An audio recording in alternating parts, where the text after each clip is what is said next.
You want a divorce, but you haven't told your spouse yet. Maybe you're just waiting for the perfect moment to present it to them to where it prevents any more damage to the relationship. Or maybe you're plotting the best way to throw it in their face because you're fed up with their actions or the relationship as a whole. You've likely lost any faith in the marriage being salvaged.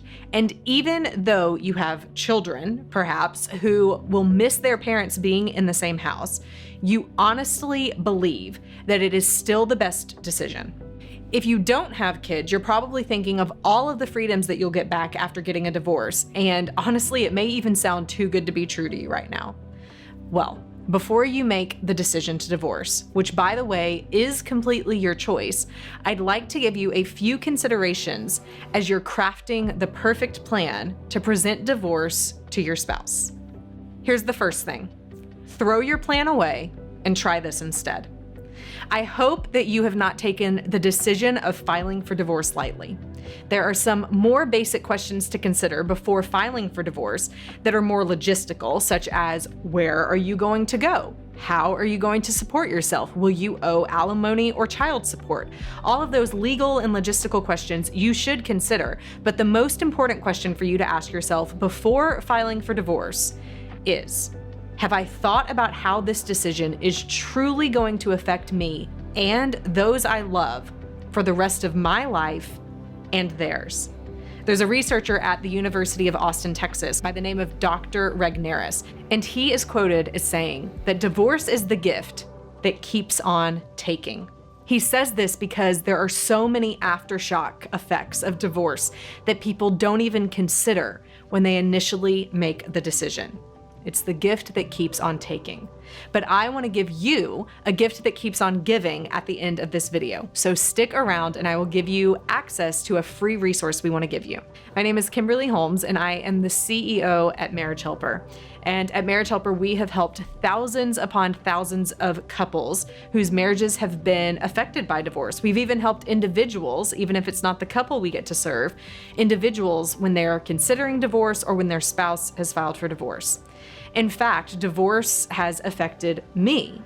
When my mom divorced and my dad left her, she ended up as a single mother, working when she had never worked before. My dad thought that everything would be roses when he left my mom. He was the one that filed for divorce, but in reality, he ended up bankrupt, jobless, and living out of his car. It's not what you think it's going to be on the other side. There was a woman who said to me just last week, if I would have known all that I know now, I would have never divorced my first husband. Because the truth is, every marriage is hard.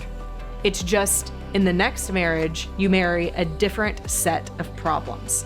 It's best to make the first one work and work through it. I loved that quote. The second question I want you to ask yourself is, what have you tried so far to date to try and actually make the marriage work? Here are some common answers that I hear. The first is nothing. Things are the way they are. My spouse is gonna keep being the way that they are. Why should I try and do anything to make it work? Why should I try and do anything to change myself when they are the problem?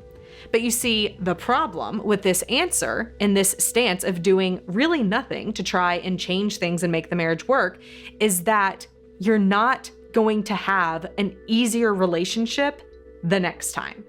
As the woman said to me just a week ago, you're only going to enter into a relationship with a different set of problems. And if you don't get the skills now to really try and work towards fixing things and making a relationship work, then divorcing isn't going to fix anything. Doing nothing should not be the answer.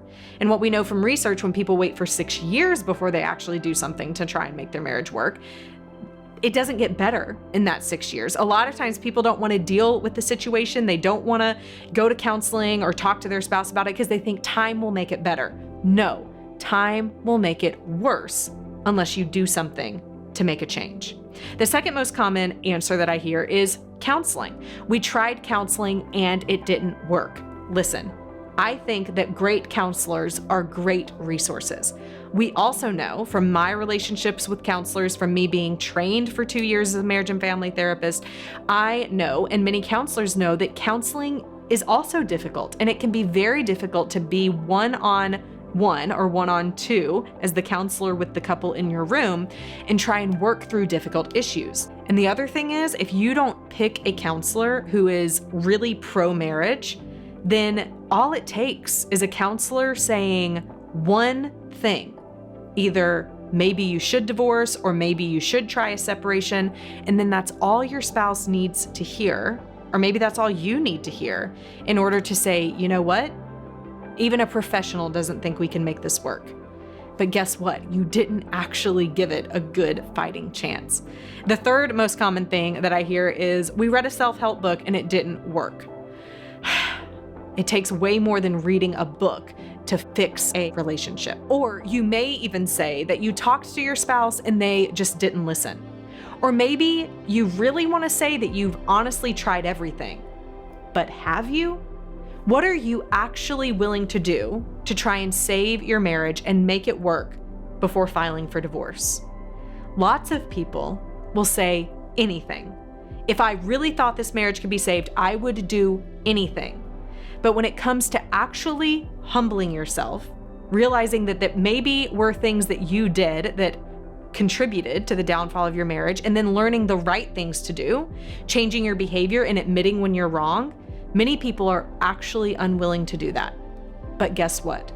That is the only thing that's going to make a healthy relationship, now or later. Do it now and save the heartache. And then the final question that I will ask people is your spouse a good person who is doing some bad things, or are they a bad person who is in the middle of doing some bad things? Most of the time, your spouse is a good person who's currently doing some bad things, but they deserve to be rescued, and your marriage deserves to be saved. So all of this being said, does that mean you should stay in an unhappy and an unhealthy marriage? Absolutely not.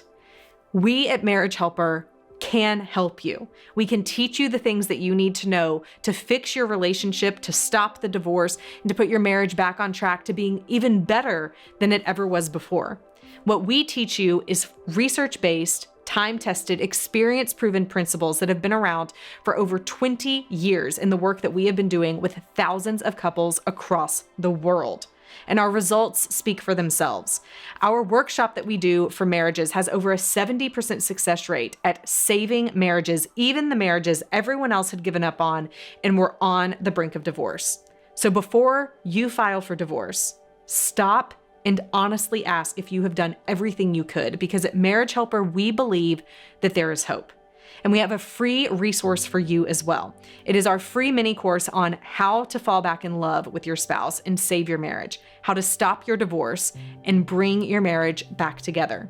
In it, you can go through the free videos and just see if any of this material connects with you and causes you to pause and really rethink that decision of filing for divorce before doing everything you can to save your marriage. So click the link on the screen and join our free mini course now. And if you want more information about our workshop that we have with our amazing success rate, if there's any part of you that is honestly wishing that you could do something to make this marriage work, then do something to make this marriage work. If you want more information about our workshop, then you can go to our website at marriagehelper.com, or you can even call our number at 866-903-0990. All of that information will be in the show notes as well. We believe that there can be hope for your marriage, no matter what has happened, and we can help you find that hope. So go ahead now and start by joining the free mini course.